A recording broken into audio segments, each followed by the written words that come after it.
প্ৰেম আত্মাৰে হয়, শৰীৰে নহয়।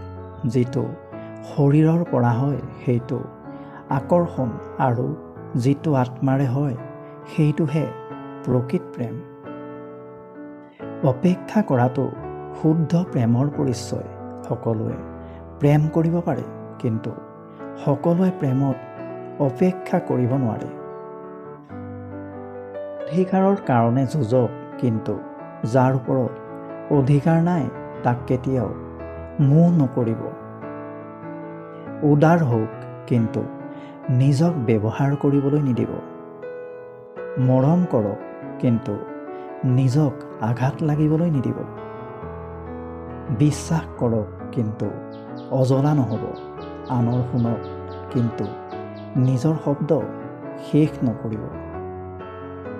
পৃথিৱীত এজনে আনজনৰ দৰে হ'ব নালাগে, হ'ব লাগে এজন আনজনৰ কাৰণে। শান্তিত থাকিব বিচাৰে যদি আনক আপত্তি কৰিবলৈ বাদ দি নিজক পৰিৱৰ্তন কৰক। যিসকলে আনৰ কথা হৃদয়ত লয় তেখেতসকলে আজীৱন কান্দিবলগীয়া হয়। সেয়ে নিজৰ সুখৰ কাৰণ নিজেই হওক। সংসাৰত দেউতাৰ গুৰুত্ব কিমান জানিব বিচাৰিছে নেকি?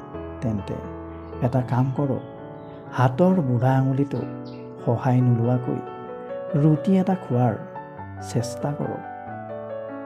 উত্তৰ পাই যাব। মানুহৰ জীৱনৰ কিছুমান সত্য কথা 40 বছৰৰ পিছত মানুহৰ শিক্ষাগত প্ৰশংসাপত্ৰৰ কোনো মূল্য নাই। মূল্য আছে মাথো কৰ্মদক্ষতাৰ। 50 বছৰৰ পিছত সৌন্দৰ্যৰ কোনো দাম নাই।